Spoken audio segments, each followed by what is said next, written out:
Едем в восточную часть Абхазии.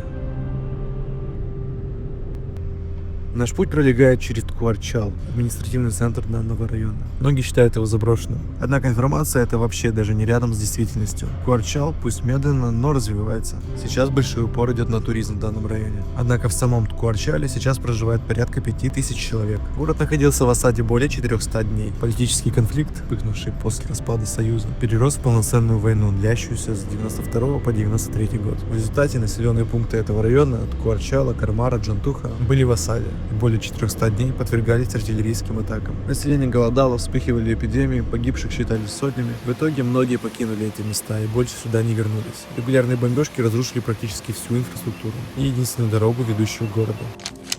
Кармара входит в состав Ткуарчала. Сюда ведет единственная дорога, с недавних пор полностью отремонтированная, и теперь сюда заехать можно на любом легковом автомобиле. Дорога очень живописная, окруженная горами, а вдоль дорожного покрытия повсюду растут гортензии.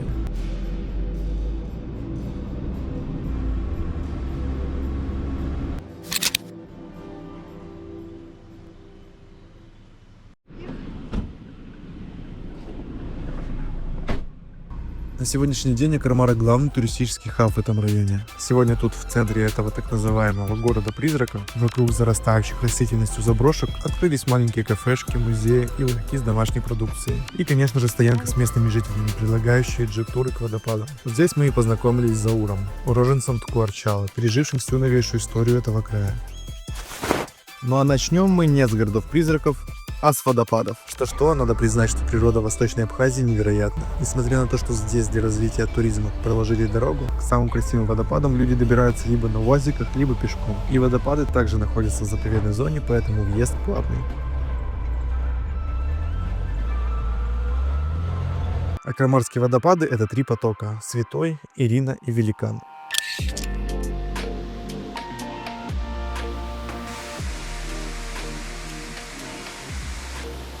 Первая остановка — это водопад Великан, или его еще называют Гигант. Высота Великана около 100 метров. Он привлекает не только своими размерами, а еще и возможностью зайти под его бурные потоки и насладиться горной прохладой, находясь между скалами и тоннами летящей вниз воды. Обилие влаги благотворно влияет на местную растительность. Благодаря этому создается ощущение тропиков, что впечатляет некоторых даже больше, чем сам водопад.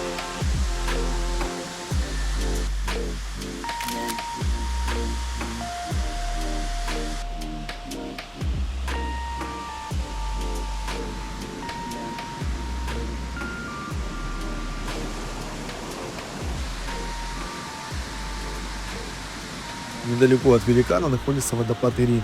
Его, как и собратьев, породили громадные наледи, угнездившиеся на Кадорском хребте. Высота этого водопада намного ниже грозного соседа, скромные 40 метров. Водопад Святой. В нем было известно еще в советские времена, но тогда его звали иначе. Современным благородным именем поток нарекли после того, как воды были ритуально окроплены группой священников, пришедших сюда.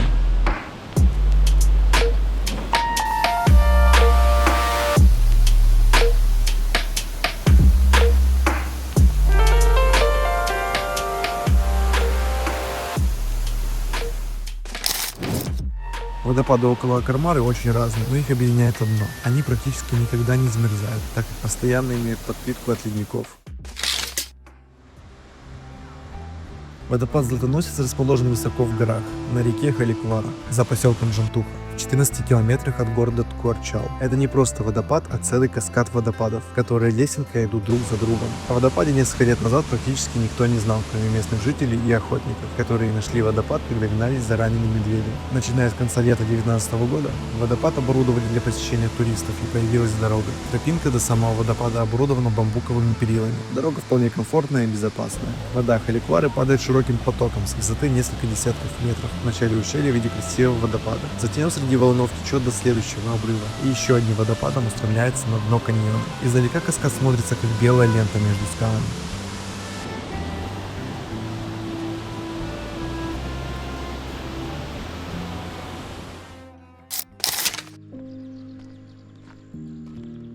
Поселок Джантуха расположен в живописном горном ущелье. в 18 километрах от Куарчала. Этот поселок, как и близлежащие населенные пункты Поляна и Акармара, был построен после Второй мировой войны силами пленных немецких строителей и архитекторов и сразу стал элитным районом шахтерского Куарчала. Несмотря на то, что здесь было всего около десятка жилых зданий, в Акармаре и Джантухе была своя гостиница, школа, больница, ресторан, небольшой рынок и даже дом культуры. В конце 80-х годов население поселка составляло около 5000 человек. После распада СССР и последовавшей за ним грузинско-абхазской войны шахты в Куарчалском районе пришли в запустение. Люди, потеряв работу, покинули это место. Именно закрытием шахт, которые были практически градообразующим предприятием, начался упадок Джантухи и Акармара.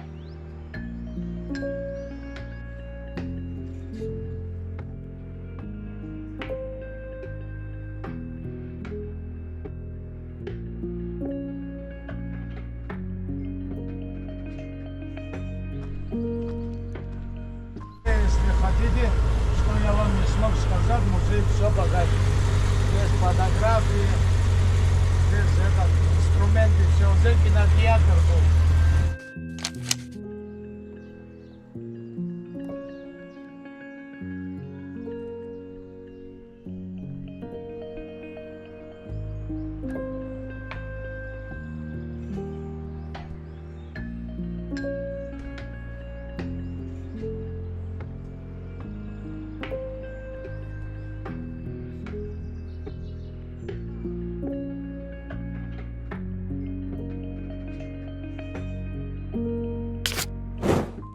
В Джантухе с недавних пор открыли музей шахтера, куда привозили все найденные артефакты эпохи, когда здешние поселки жили. Здесь же собраны фотографии живых городов. К слову, сейчас в поселке проживает порядка 70 человек. И вот именно силами этих жителей, а именно молодежью, было решено собрать все, что сохранилось в заброшенных квартирах и промышленных зданиях. Собрать это в одном месте, пока оно все окончательно не рассыпалось и не разрушилось от времени и захламления. Так здесь и появился данный музей, отсылающий нас в прошлое.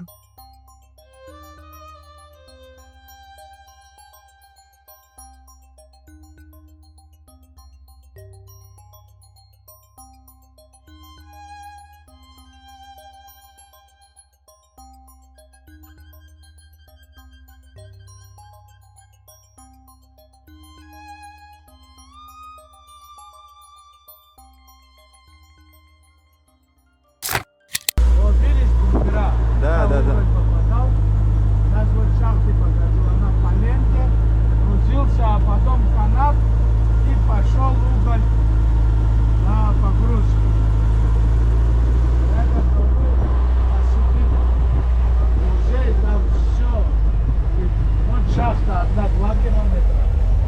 Другая вон там 800 метров. Туда не зайдешь, болото по пояс. И вот так рельсы шли до туда, потом на ленту, лента бункера грузили, а потом обратно же снизу лента и вагончики грузились вот это на трассах, которые вагонетки. Это недавно, да, дороги проложили здесь? 3 года уже. А то с самой руки. Ага, да, мы видели.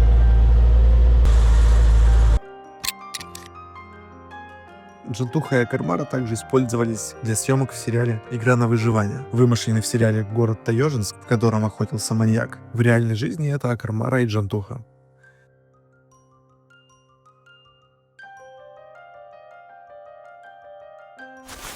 Между Акармарой и Джантуха есть подвесной мост над рекой, а на противоположной стороне можно найти заброшенный еще очень-очень давно поселок. Как сообщил Заур, местные жители были насильственно выдворены отсюда задолго до трагических событий в Акармаре.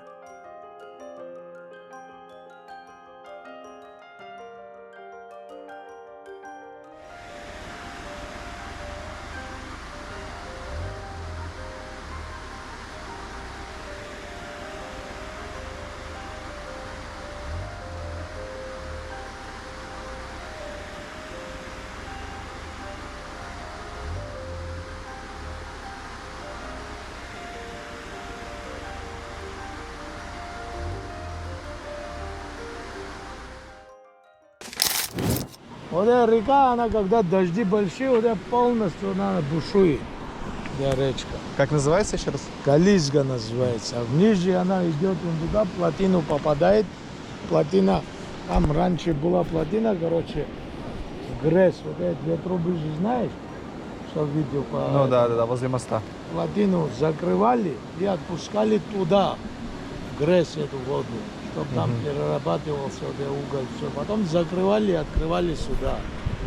Здесь заря была, цем был, здесь столько заводов было, шахты. Здесь жизнь процветала, если бы не эта проклятая война сегодня, здесь знаешь, что было? Вот здесь вокзал был, электричка вот приходила сюда, вокзал здесь, автобусы, все, вокзал был, видите, все заросло. Здесь жизнь была. В 89 году его Горбачев и все загнал в горшок. Здесь только 2-3 смены шахтеры работали. Вот эти сейчас мы что прошли вот здесь, только шахтеры жили, которые именно в шахте работали. Здесь русский был, здесь армян был, здесь грузин. Здесь не было национальности. Все вместе. А потом завершилось все вот это. И вот сейчас живем ни там, ни там, ни там. Не это. Все поразъезжались. И показываем свои эти поломанные. А его восстановить, разобрали, а восстановить-то не так легко. Но восстановить это века надо. И кто уже восстановит? Никто не восстановит. Все было всех. Ну да. Приезжал. Все, раньше туристы не приезжали, что ли, до войны? Отдыхали, море, все. Жизнь была.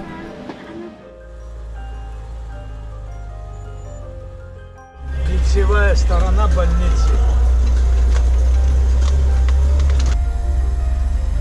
Металл вывозили в фурах.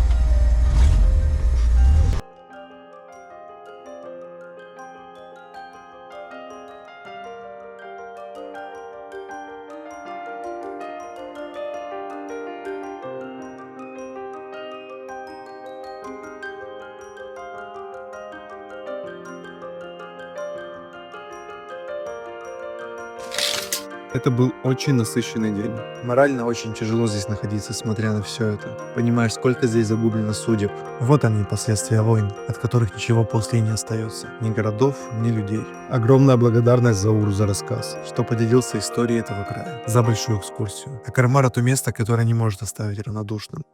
Увидимся в следующем видео. Вон тот дом, когда мы вот сейчас оттуда спустились, это шахтерский дом. Еще есть город Поляна, называется. Там я читал. много квартир. Да, это другой рейс, это когда захочешь, можешь это, но на твоей низкой уже не проезжай повыше. Там квартиры, за эти всякие старые газеты, все увидишь. Там только живут 3 человека по всем этим квартирам. Здесь еще много что, где надо гулять. Здесь озеро Башиш называется. В гору отсюда километров 20 надо подниматься. Там вообще шикарно есть. Еще этот озеро Куньяшта. Там вообще с ночевкой едешь. Здесь до черта что есть.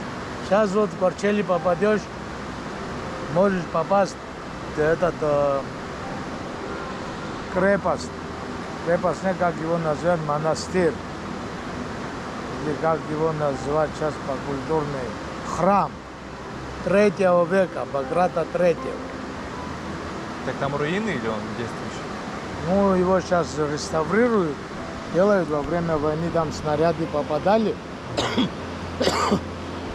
Но много не смогли его разбить. Но там крыша золотая была, его кто-то взял, дербанул, унес. Сейчас восстанавливает, колокол будет большой вешать. Так что, каждый, чтобы пройти 1 лет 20 надо вам. 20 лет еще жить и жить. Каждый год приезжай и все.